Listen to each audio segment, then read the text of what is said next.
लय व्यवस्था के पुस्तक 24वीं अध्याय को ध्यान करें। इस अध्याय में लिखा गया हुआ वचनों की संख्या 23। इस अध्याय में प्रत्येक रूप में बताया गया हुआ विषय पहले 4 वचनों में लिखा गया हुआ विषय ये है कि मिलाप वाली तंबू में पवित्र स्थान में रहने वाली सोने के दिवट के ऊपर पवित्र दीपकों के बारे में, उसकी सजावट के बारे में बताया गया है। निरंतर जलते रहने के जैसे निरंतर जलने के लिए उस दीपक के अंदर डालने वाली तेल जो उजियाला देने के लिए कूट के निकाला हुआ जैतून का निर्मल तेल ले आना। 5वीं वचन से लेकर 9वीं वचन तक मिलाप वाली तंबू में रहने वाली जो पवित्र स्थान में रहने वाली पवित्र मेज के ऊपर रखा गया हुआ रोटियां, बेंट की रोटियां कहते हैं, श्रू ब्रेड। ये 12 गोत्रों को रिप्रेजेंट करते हुए 12वीं रोटियों को वहाँ रखा जाता है। उसकी तैयारी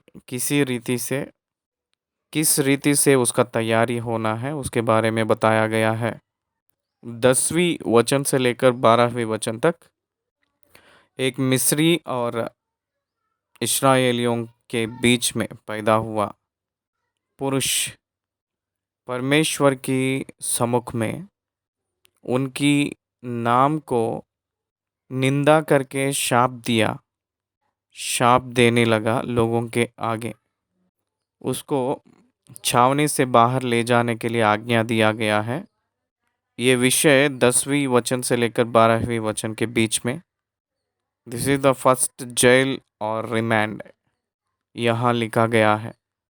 13वीं वचन से लेकर 16वीं वचन तक डेथ सेंटेंस, उस व्यक्ति को पथराव करके मार डाले थे, उसकी विवरण दिया गया है यहाँ। 17वीं वचन से लेकर 22वीं वचन तक एसेंस ऑफ द लॉ, तू अपने समान अपने पड़ोसी को प्रेम कर कहकर जो कहा गया हुआ व्यवस्था की प्रचार, उसकी गहराई की अर्थ यहाँ लिखा गया है। 23वीं वचन में यहोवा के नाम को कोई निंदा करता है तो उसको पथराव करके मार डालना है कहकर कहा गया है। इस अध्याय में यही प्रामुख्य विषय लिखा गया है। तो आइए हम लोग पहले वचन से एक वचन के बाद दूसरा ऐसे ध्यान करते हुए आगे बढ़ेंगे। आप लोग एक विषय को याद रखिएगा कृपया। पुराना नियम के ग्रंथ यीशु मसीह की परछाया है, शैडो ऑफ जीसस क्राइस्ट। यीशु मसीह को रहने वाली एक परिपूर्णता को, यीशु मसीह की परिपूर्णता को पुराना नियम एक छाया के समान है। It's like a shadow. Shadow says that there is an object before me. छाया हमेशा पीछे ही गिरती है, इसलिए ये जो पीछे दिख रही है वो छाया आगे रहा हुआ सच्चाई को बताती है। इसका मतलब यीशु मसीह की सच्चाई को, इसलिए यीशु मसीह की वास्तव को, सच्चाई को, व्यवस्था एक छाया के समान है। आने वाले यीशु मसीह को छाया के रूप में लॉ ऑफ गॉड दिखाई देती है। यीशु मसीह में परिपूर्ण प्रत्यक्षता दर्शन जैसे है वैसे ही एसेंस ऑफ द लॉ व्यवस्था में दिखाए हैं। परमेश्वर ही स्वयं उसमें रखे हैं। इसीलिए law of God is nothing but the mind of God, nothing but the word of God, nothing but the attitude of God. परमेश्वर वचन है, वो वचन ही कानून है, वो वचन ही शारीरिक धारण होकर अनुग्रह की सच्चाई परिपूर्ण होकर पृथ्वी पर जीते हुए मनुष्यों के लिए क्रूस की अनुभव किया हुआ दर्शन को ही वास्तव की दर्शन कह सकते हैं, सच्चाई का दर्शन कह सकते हैं। यीशु मसीह दर्शन से पहले वास्तव की दर्शन व्यवस्था है। इसीलिए यीशु मसीह किए के बाद में व्यवस्था से काम नहीं है। यीशु मसीह अनुग्रह के जरिया देने वाली उद्धार। इसीलिए ओल्ड टेस्टमेंट्स ऑफ सेंट्स जो इंतज़ार किए थे वो यीशु मसीह के बारे में ही। इसीलिए ओल्ड टेस्टमेंट को ध्यान करते वक्त Christ and his nature, Christ and his job और the purpose explained in different concepts in the law. व्यवस्था में यीशु मसीह के स्वरूप, उनकी स्वभाव अलग अलग प्रकार में वर्णन किया गया है, वही हम सीखते हैं। ध्यान दीजिए, मिलाप वाली तंबू यीशु मसीह को एक एग्जैक्ट एग्जाम्पल के रूप में है। एक निश्चय नमूना मिलाप वाली तंबू में दिखाई देती है। परमेश्वर को दिखाई देती है मिलाप वाली तंबू। Divine plan of salvation for human being explained in the tabernacle. Tabernacle में परमेश्वर की योजना जो है, उद्धार की योजना, वो उसमें स्पष्ट रूप में दिखाई दी है, स्पष्ट रूप में विवरण दिया गया है। God among them in tabernacle in his sanctuary. वो पवित्र मंदिर में वहाँ रहने के वजह से, उनकी बीच में रहने के वजह से उनको एक महान पाठ सिखाए हैं। वो ये है कि न्यू टेस्टमेंट में कलीसिया के बीच में परमेश्वर रहने जा रहा है। कलीसिया के अंदर परमेश्वर रहने जा रहा है। इस्राएलियों के बीच में परमेश्वर जैसे रहा है, उनकी पवित्र मंदिर पे जैसे वो रहे हैं, वैसे ही कलीसिया में परमेश्वर रहने जा रहा है। वो सत्य उनको समझ आए जैसे उनको बताए हैं परमेश्वर ने। इतना विवरण काफ़ी है कहकर मैं चाह रहा हूँ। अब मैं अध्याय में जा रहा हूँ। पहले वचन से लेकर चौथी वचन तक जो लिखा गया है वचन, उसको ध्यान करेंगे।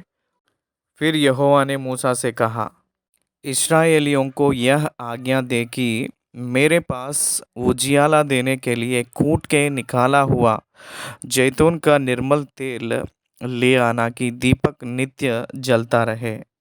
Command the people of Israel to bring you pure oil from beaten olives for the lamp that a might be kept burning regularly. निरंतर पवित्र स्थान में वो सोने का दिवट जो 7 डालियां का है, बीच वाली डाली और उस तरफ 3, इस तरफ 3, उस तरफ 3 और इस तरफ 3, 6 और सेंटर पोल मिला के 7 सोने का दिवट का डालियां। ये 7 दीपक नित्य जलता रहना है।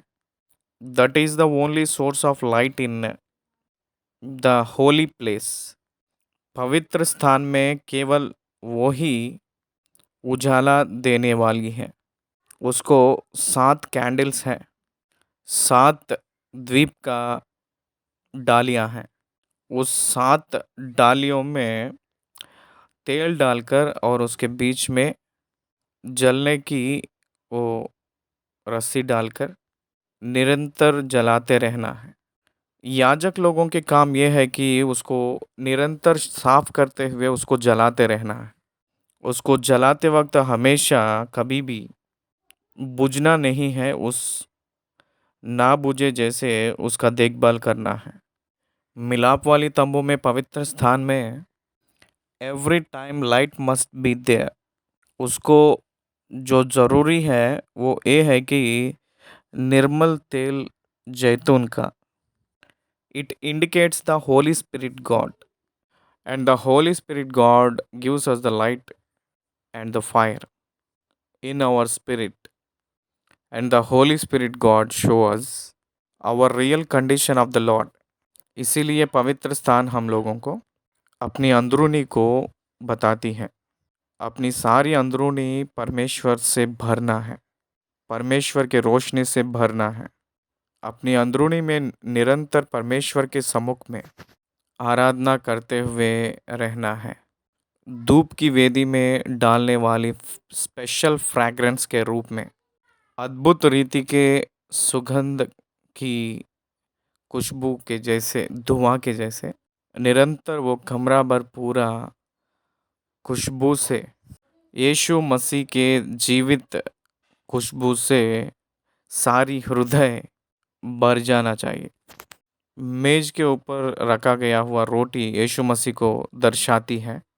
12 रोटियां 12 गोत्रों को दर्शाती है। इसका मतलब परमेश्वर की वचन से पवित्र स्थान भरा रहना है। आप ध्यान दीजिए, पवित्र स्थान में धूप की वेदी, पवित्र मेज, उस पवित्र मेज के ऊपर बेंट की रोटियां और सोने का दिवट, ये वस्तुएं वहाँ रहते हैं। ये जो तीन पवित्र आत्मा को और वचन को उद्धार की अनुभव में से निकला हुआ जीवित का खुशबू को हम लोगों को याद दिलाती है। It's a holiness and righteousness को याद दिलाती है। इसीलिए रोशनी देते हुए रोशनी से भरना है। वो जो आग हमेशा उस बलि के वेदी के ऊपर जलते रहना है। बलि वेदी के ऊपर निरंतर वो जलते रहना है आग। पवित्र स्थान में वो जो रोशनी हमेशा रोशनी देते रहना है। These are all the spiritual symbols of the Christian life. ये सब यीशु मसीह को एक आध्यात्मिक सच्चाई, सत्य को दर्शाती है। अंदरूनी के सच्चाई है। बलि वेदी के पास निरंतर आग जलते रहना है।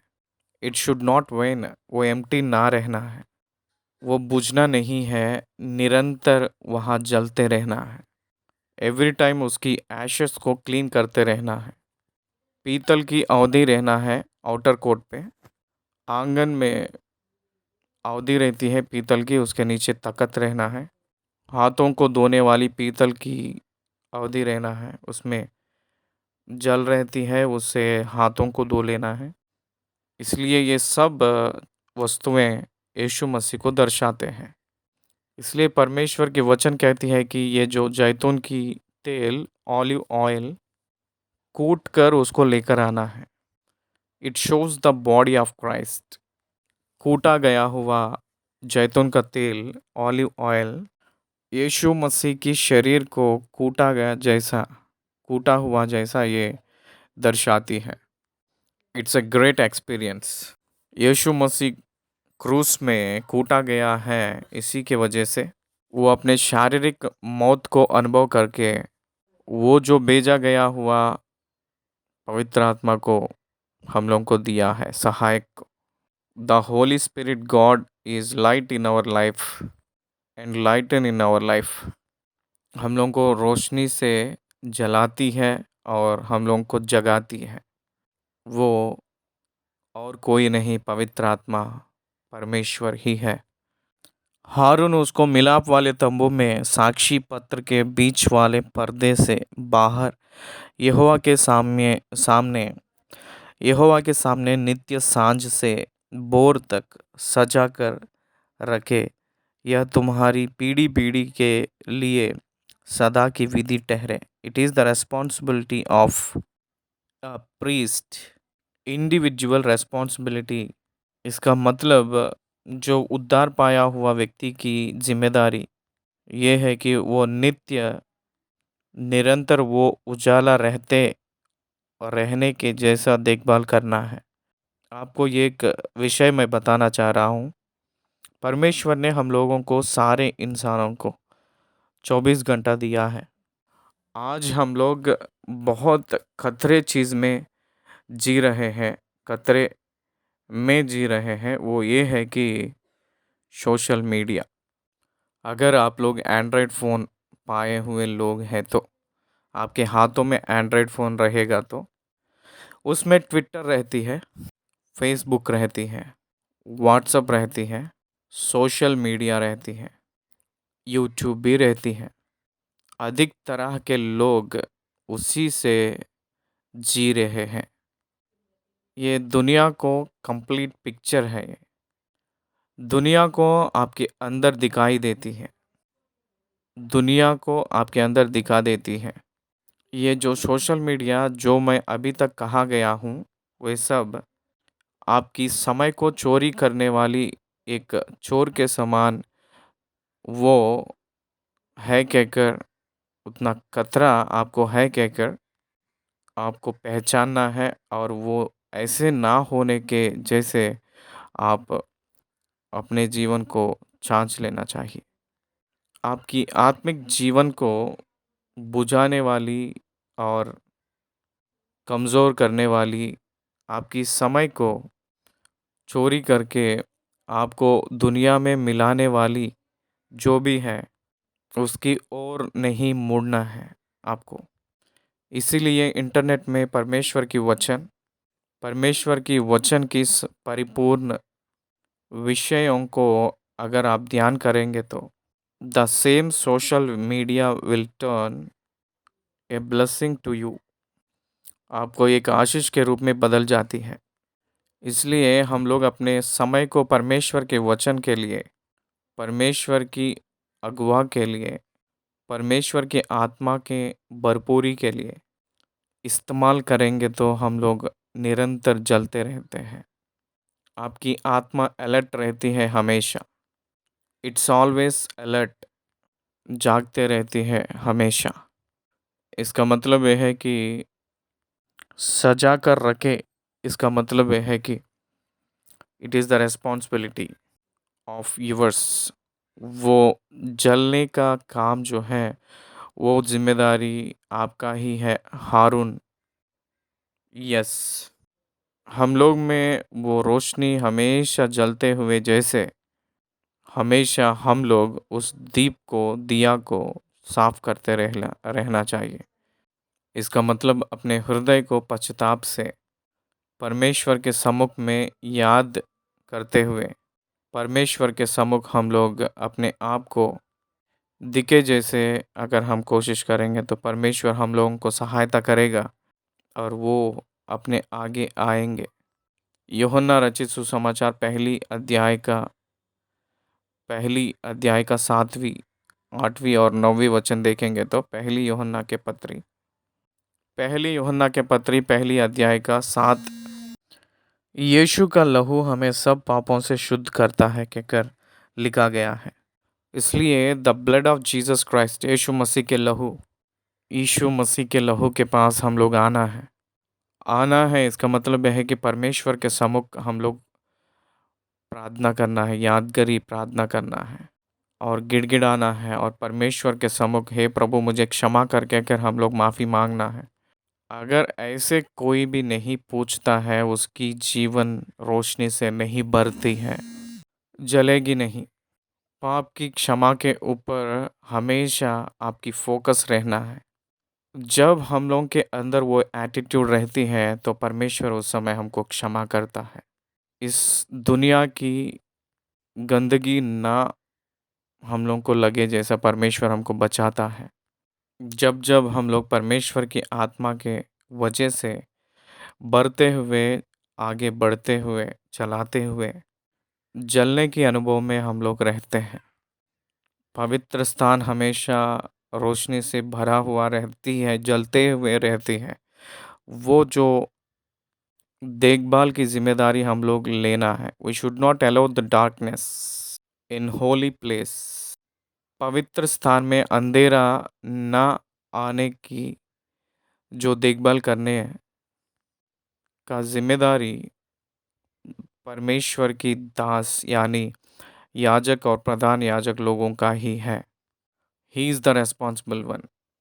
इसलिए याद कर लीजिए, आपके आत्मिक जीवन में अंधेरा ना आने के लिए, रोशनी आपके जीवन में से प्रकाशित होने के लिए आपके हृदय हमेशा साफ करते रहिए, साफ कर लीजिए। वो कूटा हुआ जैतून की तेल को जब चाहे तब हमेशा उसको जैसे भरते हैं, आप भी परमेश्वर की आत्मा से भरा रहने के लिए परमेश्वर की आधीन रहकर जीना है। उसको आरंभ करिए। आत्मा से भरने का मतलब यह है कि आप जितना भरते हैं उतना जलेंगे। आप अपने इंडिविजुअल माइंड जितना हो सके उतना बाहर जाएगी, तब उतना ही आत्मा परमेश्वर की आत्मा आपके अंदर आएगी। याद रखिए, आप अपने व्यक्तिगत की सारी सोच को मिटाना है। प्रभु के उद्देश्य उनकी सोचों के ऊपर निर्भर रहना है, तब आप प्रकाशित होंगे। उसको मिलाप वाली तंबू में साक्षी पत्र के बीच वाले पर्दे से बाहर यहोवा के सामने नित्य सजा से बोर तक सांझ से बोर तक सजा कर रखे। यह तुम्हारी पीढ़ी पीढ़ी के लिए सदा की विधि ठहरे। He shall arrange the lamps of the lampstand of pure gold before the Lord regularly. Regularly का मतलब यह है कि हमेशा, क्रम को अक्रम नहीं करना है, क्रम को मिटना नहीं। जब चाहे तब हम लोग साफ कर लेना है। भक्त सिंह भक्त सिंह पास्टर जी हैं, वो इस समय तो नहीं है। वो एक अच्छा भक्त था।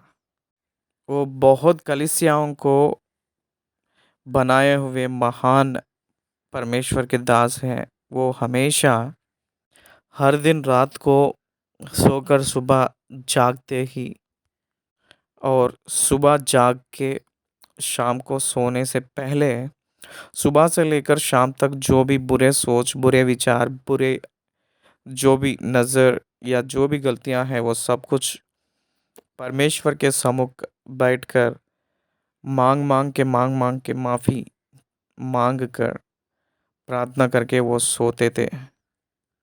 वो क्यों ऐसे करते थे? क्योंकि वो एवरीडे ही cleanses his spirit, his soul, his mind with repentance and asking forgiveness his God। परमेश्वर को क्षमा मांगने के लिए वो हमेशा अपनी जीवन को साफ करते थे।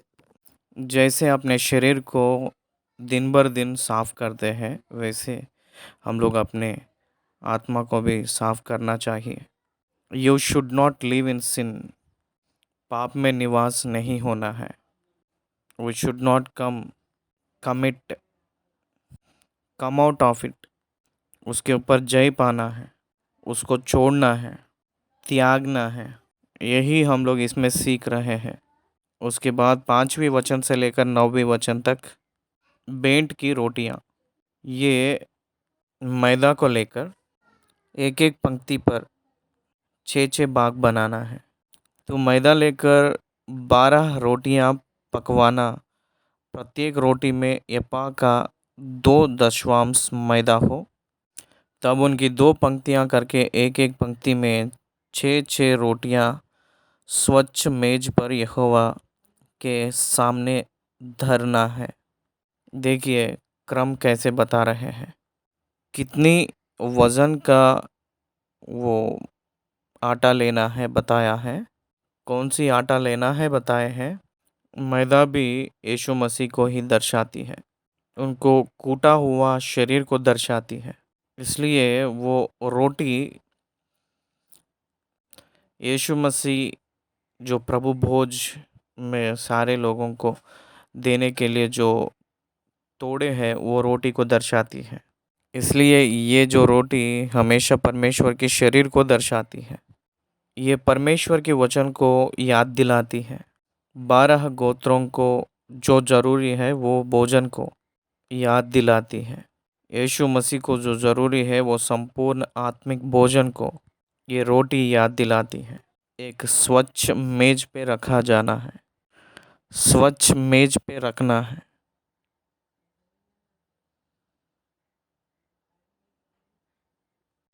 एक स्वच्छ मेज पर रखना है, धरना है। पवित्र स्थान आपके हृदय को पवित्र स्थान के रूप में दिखा रही है, तो आपके हृदय परमेश्वर की वचन से स्वच्छ मन की गवाही के रूप में आप उसको अंगीकार करना है। स्वच्छ मन की साक्षी ना रहने से आपकी अंदर परमेश्वर की वचन काम नहीं करेगी। You need a clean heart, एक शुद्ध हृदय चाहिए, उसी में परमेश्वर की वचन काम करेगी। एक एक पंक्ति पर छोका लोबान रखना है। लोबान आराधना को याद दिलाती है। यीशु मसीह आराधना की योग्यता है। यीशु मसीह आराधना का योग्य है। Jesus Christ is the worthy of worship. आराधना की योग्य यीशु मसीह है। वो यहोवा के सम्मुख वह रोटी पर स्मरण दिलाने वाली वस्तु और यहोवा के लिए हव्य हो। यीशु मसीह जीवन की भोजन है। वो हम सारे लोगों के लिए परमेश्वर एक जीवन की रोटी के समान है। प्रति विश्राम दिन को वह उसे नित्य यहोवा के सम्मुख क्रम से रखा करे, और यह सदा की वाचा की रीति इस्राएलियों की ओर से हुआ करे, और वह हारून और उसके पुत्रों की होगी, और वे उसको किसी पवित्र स्थान में खाए, क्योंकि वह यहोवा के हव्यों में से सदा की विधि के अनुसार हारून के लिए परम पवित्र वस्तु ठहरी है। ये रोटियां परम पवित्र है, इसका मतलब है कि sinless body of Jesus Christ. ये रोटियां अति पवित्र माना जाता है। ये रोटियां अति पवित्र है। अंग्रेजी में मोस्ट होली पोर्शन कहा गया है। अति पवित्र है, अपने बॉडी में सिनफुलनेस है। यीशु मसीह की बॉडी में सिन नहीं है, पाप नहीं है। इसका मतलब वो पुरुष की वजह से पैदा हुआ व्यक्ति नहीं है। पवित्र आत्मा की सामर्थ्य से नर के रूप में सृजन हुए हैं बस, लेकिन वो पुरुष की संक्रम के वजह से पाप की स्वभाव को पाकर वो पैदा नहीं हुए यीशु मसीह, इसीलिए वो अति पवित्र है। बाकी अपने सारे शरीर पाप से भरे हुए हैं, पाप को बेचा गया है। We produce only sin, Jesus produce only righteousness. That's it. यीशु मसीह अपने शरीर के द्वारा पवित्रताई को ही केवल लेकर आता है। हम लोग अपने शरीर के जरिया पाप को ही लेकर आते हैं। We can't bring any righteousness on our own. हम लोग अपने आप कुछ भी करके पवित्रताई को लेकर नहीं ला सकते हैं। We are sinners. By born we are sinners. हम लोग अपने पैदाइश से ही हम लोग पापी हैं। 10वीं वचन से लेकर 16वीं वचन तक। इस्राएली स्त्री का बेटा जिसका पिता मिस्री पुरुष था। मिस्री पुरुष को और इस्राएली स्त्री को पैदा हुआ एक बेटा है। इस्राएलियों के बीच चला गया और वह इस्राएली स्त्री का बेटा और एक इस्राएली पुरुष छावनी के बीच आपस में मारपीट करने लगे, और वह इस्राएली स्त्री का बेटा यहोवा के नाम की निंदा करके शाप देने लगा। यह सुनकर लोग उसको मूसा के पास ले गए। उसकी माता का नाम शलोमिती था, और जो दो दान के गोत्र के दिब्री की बेटी थी। उन्होंने उसको हवालत में बंद किया, जिससे यहोवा की आज्ञा से यह बात पर विचार किया जाए। उसको रिमांड में रखा गया है। परमेश्वर जो कहेगा उसके लिए रिमांड में रखे हैं। Judgement has to be declared. न्याय आना है, पनिशमेंट तभी होगा। परमेश्वर ने यहोवा ने मूसा को पर्सनली बताए हैं। वो ये है कि तब यहोवा ने मूसा से कहा, तुम लोगों उस शाप देने वाले को छावनी से बाहर ले जाओ, और जितनों ने वह निंदा सुनी हो वे सब अपने अपने हाथ उसके सिर पर ठेके तब सारी मंडली के लोग उस पर पथराव करें, और तू इस्राएलियों से कह कि कोई क्यों ना हो जो अपने परमेश्वर को शाप दे, उसे अपने पाप का भार उठाना पड़ेगा। यहोवा के नाम की निंदा करने वाला निश्चय मार डाला जाए। सारी मंडली के लोग निश्चय उस पर पथराव करें, चाहे देशी हो चाहे परदेशी। यदि कोई उस नाम की निंदा करे तो वह मार डाला जाए। यहोवा के नाम को निंदा करने वाला को मौत का दंड होगी। क्या आप समझ रहे हैं? स्वदेशी हो या परदेशी हो, कोई भी हो, यहोवा के नाम को निंदा करेगा तो पथराव करके मार डाला जाएगा। आज्ञाओं में हम लोग जब देखते हैं उस समय तीसरी आज्ञा, आपकी परमेश्वर का नाम व्यर्थ रूप में नहीं लेना है। नाम को ही व्यर्थ रूप में नहीं लेना है कहकर कहा गया है। और निंदा करेंगे तो वो कितनी क्रोधित होंगे सोचना चाहिए। इसीलिए उसको पथराव करके मारना है। स्टीफन को पथराव करके मारने का कारण क्या है आप जानते हैं? उन लोग ने यीशु मसीह के दाहिनी ओर विराजमान है परमेश्वर की दाहिनी ओर यीशु मसीह बैठे हैं, विराजमान है, और वो सिंहासन में से उठे हैं कहकर कहते ही यीशु मसीह को परमेश्वर के साथ इक्वल किया है। इसलिए उसको परमेश्वर की निंदा किया हुआ व्यक्ति है कहकर यहूदी लोग उसको मारे हैं। The revelation of God in Christ उन लोगों को समझ नहीं आई थी। गॉस्पल उन लोगों को समझ में नहीं आया था, इसलिए वो लोग पथराव करके मार डाले थे। क्या आप समझ रहे हैं? कोई भी हो, पथराव करके मारेंगे। They followed the letter not the spirit. इसीलिए उस ज़माने के यहूदी लोग पथराव करके स्टीफन को मार डाले थे।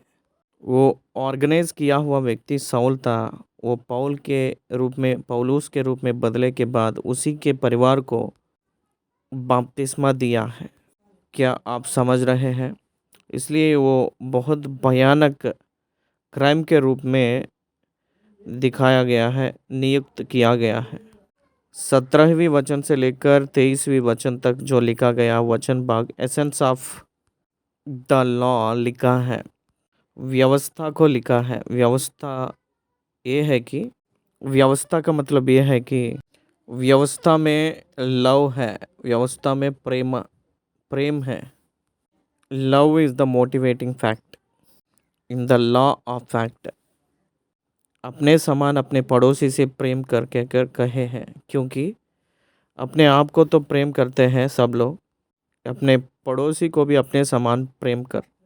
आप अपने समान अपने पड़ोसी को प्रेम कर, इसका मतलब यह है कि अपने पड़ोसी को कितना मूल्य देना है बता रहे हैं। इसीलिए यहाँ लॉ में ये बता रहे हैं कि आंख के बराबरी आंख, दांत के बदले दांत। आगे वालों का आंख अच्छा रहेगा तो ही आपका आंख भी अच्छा रहेगा। आगे वाले के दांत को बचाएगा तो आपकी दांत को भी आप बचा लेंगे।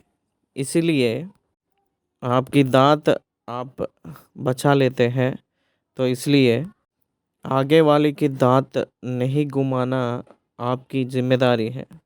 That's comes out of the love. वो प्रेम से ही निकलती है। ये बहुत लोगों को समझ नहीं आती है। दांत को उखाड़ने वाला को दांत उखाड़ दीजिए और आँख को उखाड़ने वाला को आँख उखाड़ दीजिए। आप आँख दूसरों के आगे वाला का आँख अपने आँख बचना है तो दूसरे वालों का आँख को बचाना है। अपने आँख को जैसे प्रेम करता है वैसे दूसरों का आँख को भी प्रेम कर।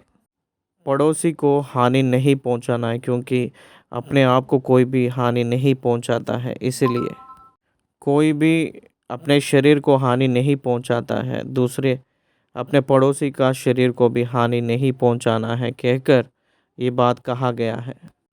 क्या आप समझ रहे हैं? यीशु मसीह कलीसिया के लिए वही किए हैं।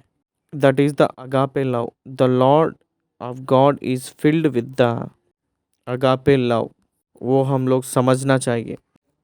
फिर जो कोई किसी मनुष्य को प्राण से मारे वह निश्चय मार डाला जाए।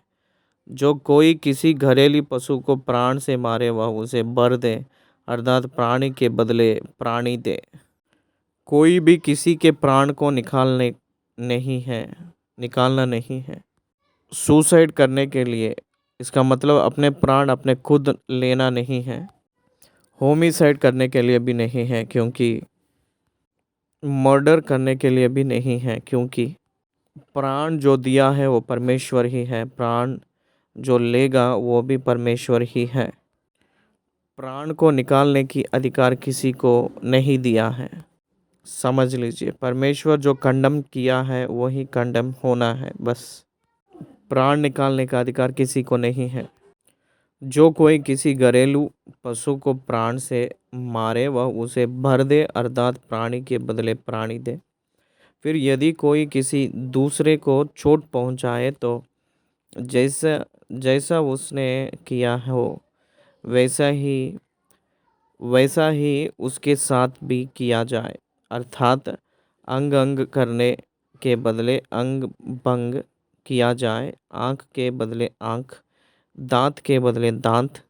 जैसे चोट जैसे जिसने किस को पहुंचाई हो वैसे ही उसको भी पहुंचाई जाए। इसीलिए यहाँ 20वीं वचन तक ये बता रहा है कि जैसे वो आप करेंगे वैसे ही पाएगा। आप धोखा में मत फंसिए, क्योंकि परमेश्वर मूर्ख नहीं है। गलातियों के पत्री में जो इंसान ने बोता है वो उसी को काटता है कहकर लिखा है। पौलुस ने कहे थे कि जो बोएगा वही काटेगा कहकर। इसीलिए अगर आप धर्म को बोएंगे तो धर्म को काटेंगे, प्रेम को बोएंगे तो प्रेम को काटेंगे, द्वेष को बोएंगे तो द्वेष को काटेंगे। इसीलिए पतरस को परमेश्वर ने गत्समनी वाटिका में आपकी तलवार आपकी जगह पे रख कहकर कहा गया है। अपनी तलवार अपने म्यान में रख कहकर कहा है। जो तलवार पकड़ा है वो तलवार से ही मरेगा कहकर कहे हैं। ये ऐतिहासिक रूप में निर्धारित हुआ सत्य है। वीरप्पन ने बहुत लोगों को गोली से मारा है और वो भी वही गोली के साथ उसी गोली खाकर मरा था।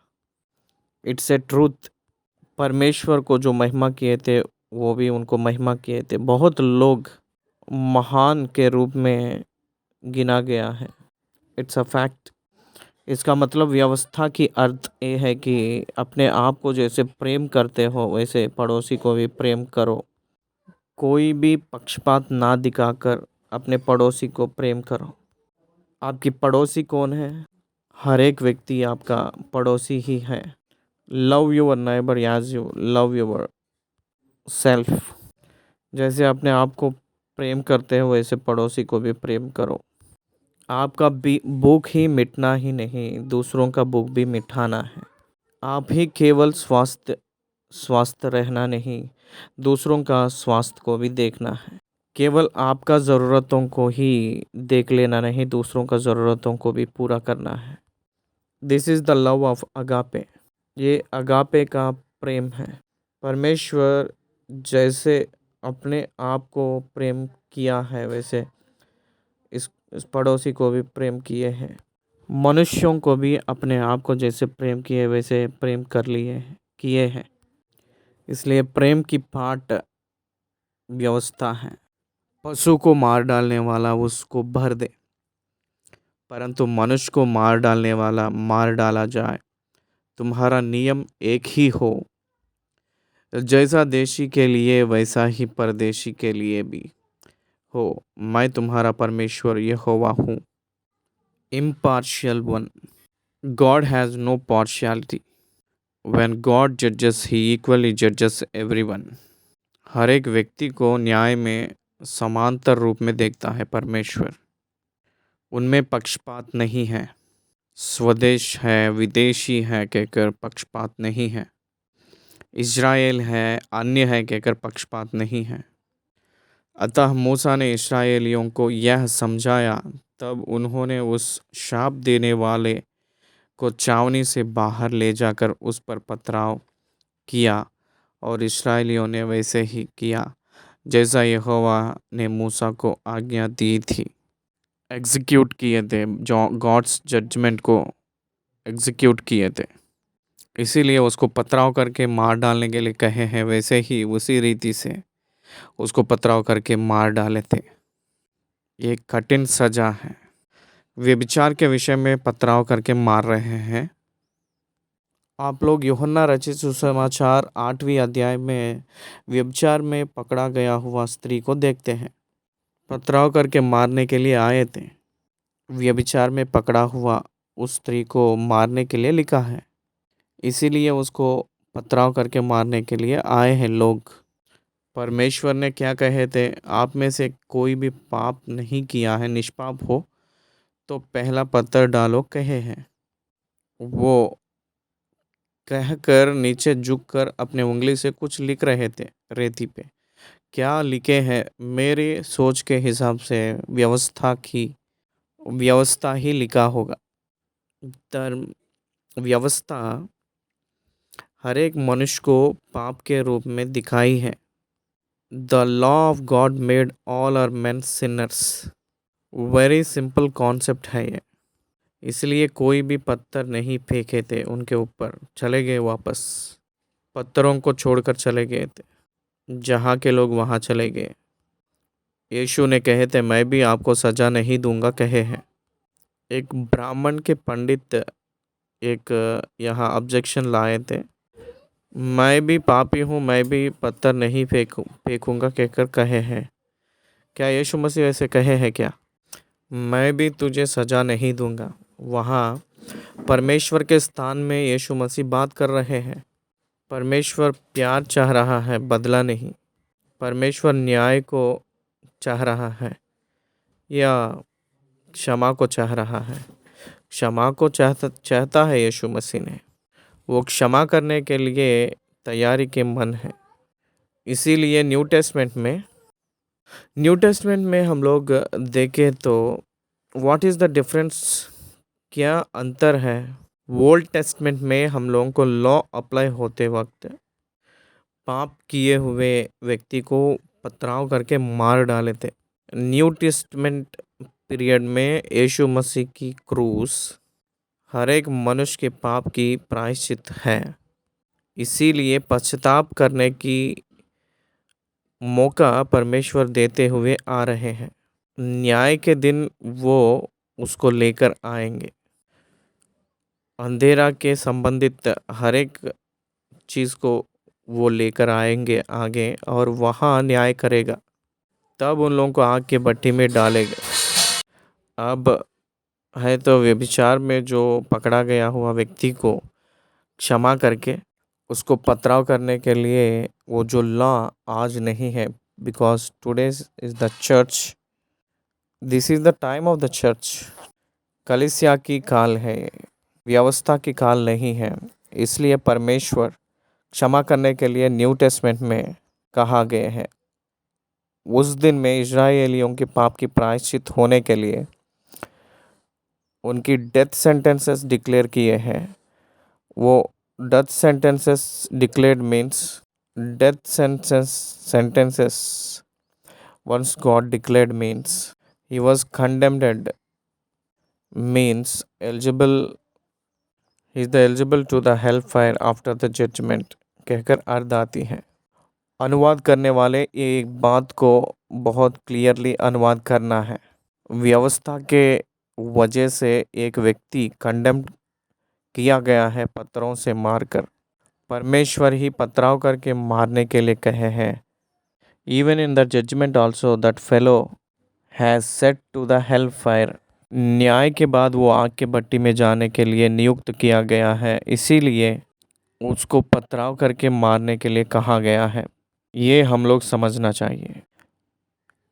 इस प्रकार के रीति से इस्राएलियों ने किए हैं। 24वीं अध्याय को हम लोग समाप्त किए हैं। धन्यवाद।